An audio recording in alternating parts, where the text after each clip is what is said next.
Hi, kamusta kayo? Happy holiday, Merry Christmas sa lahat, especially dyan sa Pilipinas, sa pamilya ko sa Pilipinas, Merry Christmas. At ngayon po, nagbabalik ulit po si Kuya Mike. At pag-usapan natin yung regarding sa mga comment nyo about sa pagkuha or pag-exchange ng driver's license dito sa Finland.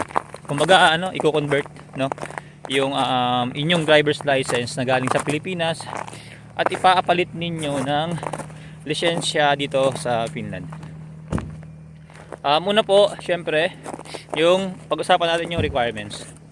Kailangan, bago kayo pumunta ng Finland, meron na po kayong valid na driver's license. Pangalawa, meron po kayong electronic na picture or yung passport size na picture. Second, ay yung pangatlo, meron kayong medical na dito, galing dito sa mga health clinic or hospital dito sa Finland. And then, ano yun certificate po, no? Medical certificate para for driver's license po. And, syempre, sandali And syempre, second, yung inyong passport or official ID na galing dito sa Finland, kasi hanapin yun. And then syempre yung payment.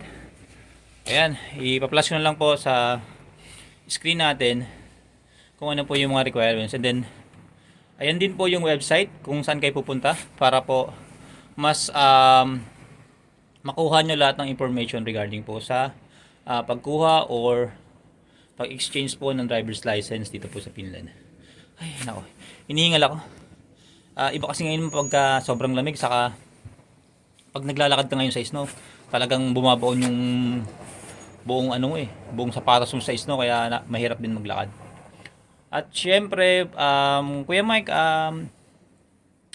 ano po ba yung medical? Yung medical natin sa mata lang naman po. Yun po yung experience ko. Nagpa-medical ako sa Ruhulhati, which is din po sa Medpin. At ang sabi naman po ng iba rito, mas mura daw doon sa Itaquiescus, doon po sa mall ng Itis, doon po malapit doon sila nagpa-medical.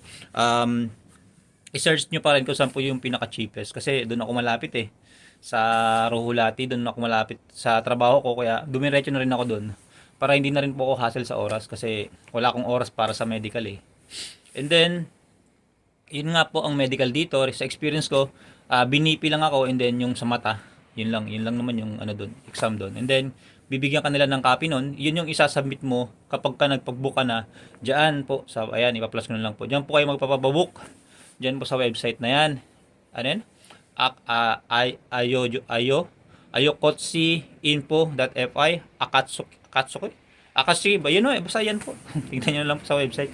Nabubulol ako pagka binabanggit ko yung mga nila rito, mga website na yan, kasi hindi naman tayo sanay sa ganyang salita. Kaya yan, check nyo na lang po sa website na yan. And then, syempre, additional natin sa mga gustong maghanap ng trabaho, dyan po sa Barona FI, and then sa careerjet.fi, marami kayong trabaho makuha dyan. Sabi nga po nila, the more na nagsasend kayo ng inyong mga application, syempre, yun din, malaki rin yung chance nyo ninyo na ma-hired kayo dito sa Finland, which is syempre, kailangan dito yung mga skilled worker, mga nurse, welder, o ano pa man, mga ITs, mga ganun.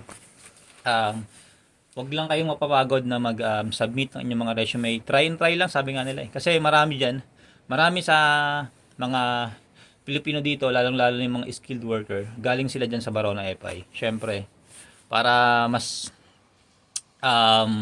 talagang meron tayong pag-asa na ma-hire dito. Submit lang kayo ng submit. And then, regarding din sa format ng inyong CV, ang pinaka-importante dyan, syempre, lahat ng inyong information nandun sa inyong CV.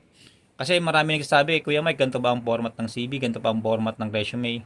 Kung ano lang po yung pinaka-simple at kung ano man po yung alam ninyong may i-indicate nyo doon sa inyong resume, yung inyong mga information regarding sa pag-apply. Syempre, especially, kailangan sa resume mo, nandun yung passport number mo, nandun yung lahat, syempre, yung inyong contact number, email, kasi doon sila mag-email sa'yo Kung sakaling yung inyong mga company in-applyan is gustong malaman kung qualified ba kayo sa in-applyan yung trabaho. Okay?